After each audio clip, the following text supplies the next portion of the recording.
नमस्कार मैत्रिणींनो, आज मी तुमच्यासाठी मस्त अशी पौष्टिक रेसिपी घेऊन आलेली आहे। पौष्टिक काकडीचे थालीपीठं घेऊन आलेली आहे। थालीपीठं तुम्ही मुलांना बनवून देऊ शकता किंवा संध्याकाळच्या जेवणामध्ये तुम्ही बनवू शकता किंवा सकाळच्या नाश्त्यामध्ये सुद्धा तुम्ही बनवू शकता, मुलांना टिफिनमध्ये सुद्धा देऊ शकता। आणि त्यासोबत मी बनवलेली आहे दह्याची चटणी। चला तर पाहूया हेल्दी पौष्टिक थालीपीठाची रेसिपी, काकडीचे थालीपीठाची रेसिपी। इथे मी 1 वाटी गव्हाचे पीठ घेतले आहे, अर्धी वाटी बेसन, अर्धी वाटी तांदूळाचं पीठ आणि अर्धी वाटी ज्वारीचं पीठ आणि 1 टेबलस्पून तीळ, 1 टेबलस्पून ओवा आणि 10-12 लसणाच्या कड्या, 1 इंच आलं, 4 हिरव्या मिरच्या आणि कोथिंबीर आणि 2 मध्यम आकाराच्या काकड्या।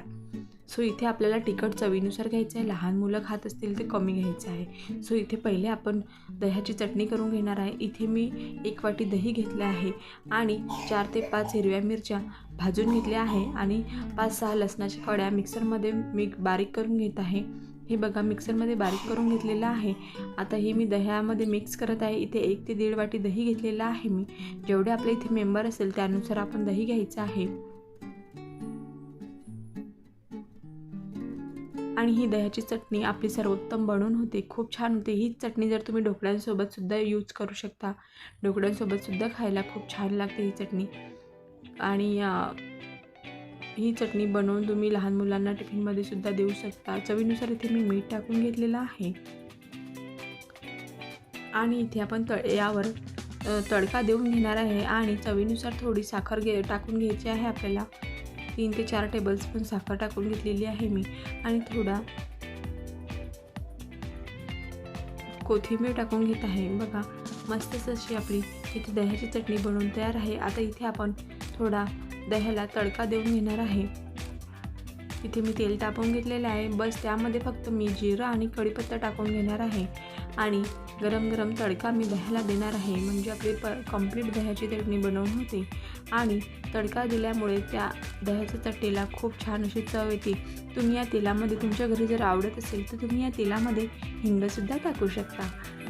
हिंगाने सुद्धा कोणत्याही चटणीला खूप छान अशी चव येते आणि हिंग शरीरासाठी पचनासाठी खूप छान असते।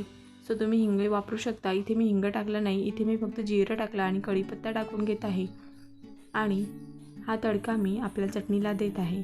हा तडका तुम्ही प्रत्येक कोणत्याही चटणीला दिला तरी तुमची चटणीची चव डबल होणार आणि तुमची चटणी खूप स्वादिष्ट लागेल। बघा इथे मस्त अशी आपली दह्याची चटणी बनवून तयार आहे। चला आता आपण काकडीची थालीपीठ बनवू। आता इथे मी 2 काकड्या साल काढून खिसून घेतली आहे। यातलं पाणी आपल्याला काढायचं नाही आहे, कारण आपले थालीपीठ आपल्याला थापून घ्यायचे आहे, सो फैलवून घ्यायचं आहे। इथे मी 1 वाटी गव्हाचं पीठ, अर्धी वाटी बेसन, अर्धी वाटी तांदूळाचं पीठ आणि अर्धी वाटी ज्वारीचं पीठ टाकून घेत आहे। बघा आणि हे मस्त असं मिक्स करून घ्यायचं। यामध्ये 1 टेबलस्पून ओवा, 1 टेबलस्पून तीळ आणि आलं लसूण मिरचीची पेस्ट टाकून घेत आहे आणि खूप छान अशी टेस्ट आपल्या थालीपीठाला येते।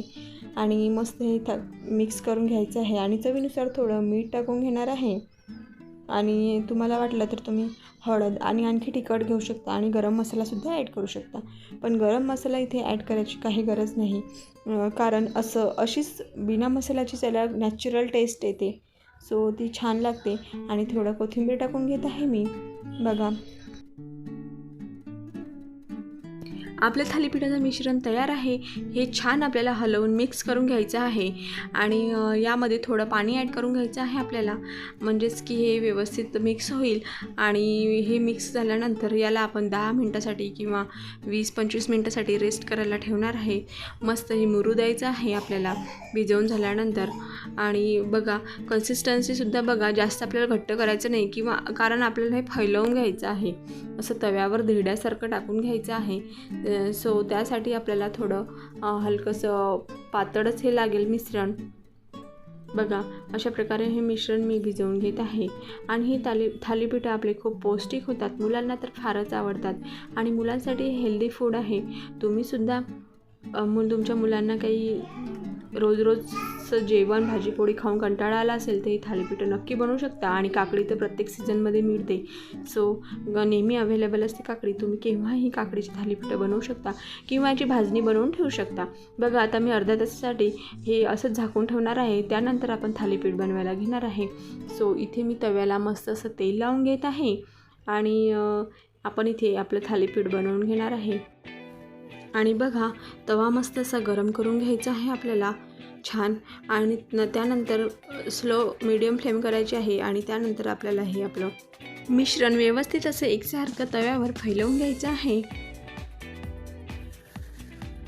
बघा मस्त असे याचा खमंग असा वास सुगंध घरात दरवळतो आणि या सुगंधानेच मुलं आकर्षित होतात आणि मम्मी काय बनवलं असं विचारतात. सो त्यांना ते खूप आवडीने खातात. सो मुलांसाठी तुम्ही नक्की आवर्जून हा मेनू बनवा.